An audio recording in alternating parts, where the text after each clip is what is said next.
الحمد لله وكفى والسلام على عباده الذين اصطفى خصوصا على سيد الرسل وخاتم الأنبياء أما بعد فأعوذ بالله من الشيطان الرجيم بسم الله الرحمن الرحيم أقيموا الصلاة صدق الله العظيم وقال النبي صلى الله عليه وسلم الصلاة عماد الدين او كما قال علیہ الصلاۃ والسلام۔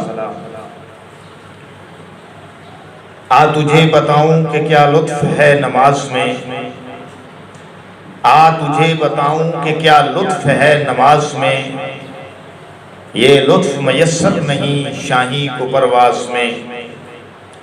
تو جب خشوع اور خضوع کے ساتھ سجدے میں جائے، رحمت خداوندی تجھ پہ پھول برسائے۔ اس کی رحمتوں کے ہیں بے شمار نزول، مگر حدیث مشکل ہوا تجھے نماز کا حصول۔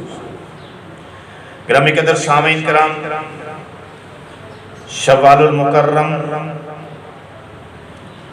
آج کے خطبے میں ہم نماز پر کچھ بات کریں گے کہ نماز اللہ کی طرف سے عائد کردہ فریضہ ہے، جسے اسلام کے اراکین میں کلمہ پڑھ لینے کے بعد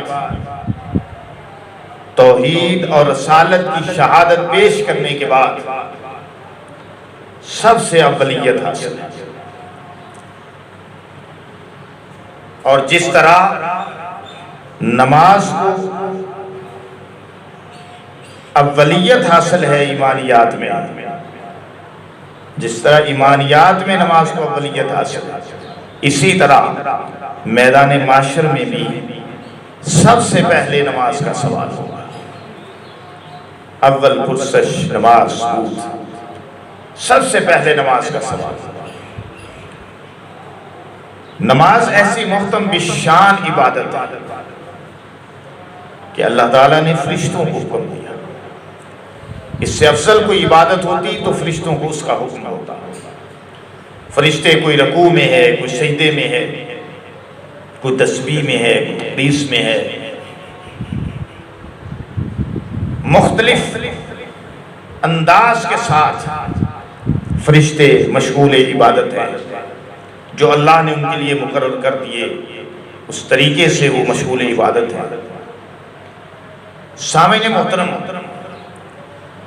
نماز ایسی دولت ہے کہ جس کو یہ عطا ہو گئی، گویا زندگی کی بڑی نعمت اس کو عطا ہوگا۔ نماز اللہ کے قرب کا ذریعہ ہے۔ نماز جب آئی، حضور علیہ السلام معراج پر تشریف لے گئے، 5 نمازیں فرض ہیں، اس سے پہلے 2 نمازیں فرض تھیں۔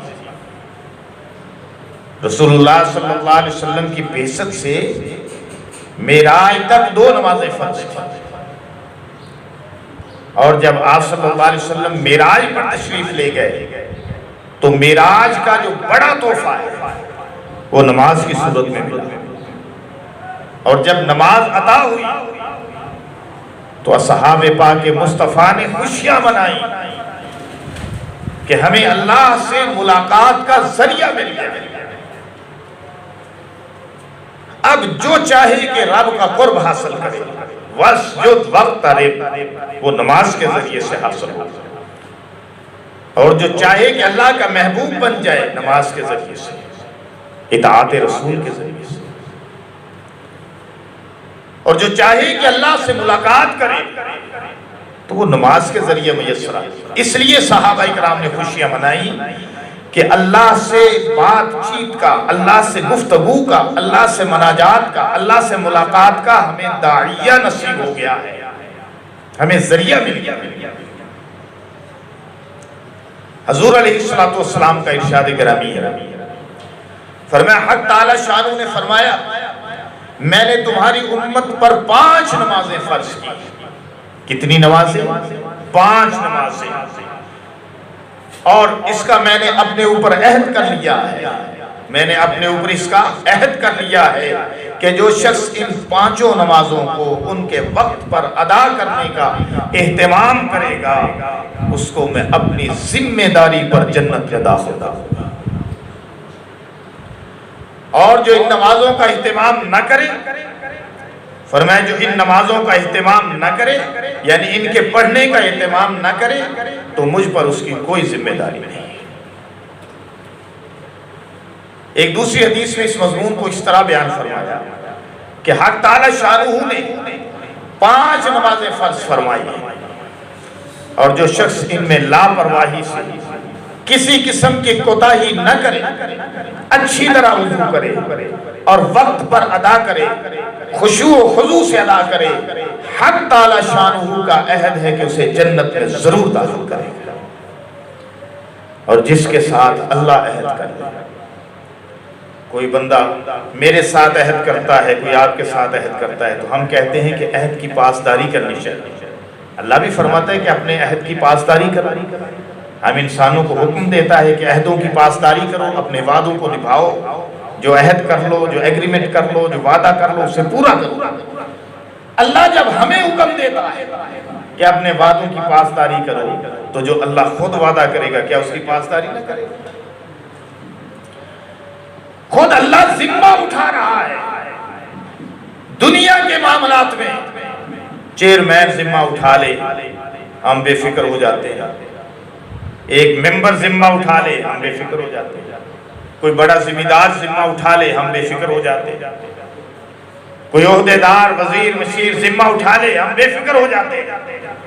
لیکن یہاں مالک الملک ذمہ اٹھا رہا ہے کہ جو نمازوں کو ان کے اوقات پر ادا کرے گا، اچھی طرح وضو کرے گا، خشوع و خضوع سے ادا کرے گا تو اللہ فرماتے ہیں میرا عہد ہے کہ میں اس کو اپنے عہد پر، اپنی ذمہ داری پر جنت میں داخل کروں. یہ اللہ کا ایگریمنٹ ہے. لیکن ہمیں دنیا کے وعدوں پر تو اعتبار ہے، دنیا داروں پر تو اعتماد ہے، جو آج وعدہ کریں پھر جائیں، آج بات کریں پھر جائیں، لیکن اللہ کے وعدے پہ ہمیں کوئی اعتبار نہیں. یہ ہماری اصل میں عقیدے کی کمزوری ہے، اس میں ہمارے عقیدے کی کمزوری ہے. ایک حدیث میں آپ کو اور سنا، ایک صحابی فرماتے ہیں کہ ہم لوگ لڑائی میں جب خیبر فتح کر چکے تو لوگوں نے اپنے مال غنیمت کو نکالا جس میں متفرق سامان تھا، مختلف سامان تھا، اور خرید و فروخت شروع ہوگی، بزنس شروع ہو گیا. ایسا ہی ہوتا تھا جنگوں میں کہ جو مال غنیمت ملتا وہ سب لا کر رکھ دیتے اور اپنی اپنی سمجھ لے دکانداری قائم کر لیتے اور خرید و فروخت شروع ہو جاتی. جس کو جو چیز چاہیے ہوتی وہ ایک دوسرے سے لے لیتا. اس میں کسی کو منافع بھی بچتا، کسی کو فائدہ بھی ہوتا. تو خرید و فروخت شروع ہو گئی. اتنے میں ایک صحابی حضور علیہ السلام کی خدمت میں حاضر ہوا اور عرض کیا یا رسول اللہ صلی اللہ علیہ وسلم، مجھے آج اس تجارت میں بڑا نفع ہوا کہ ساری جماعت میں سے کسی کو بھی اتنا نفع نہیں.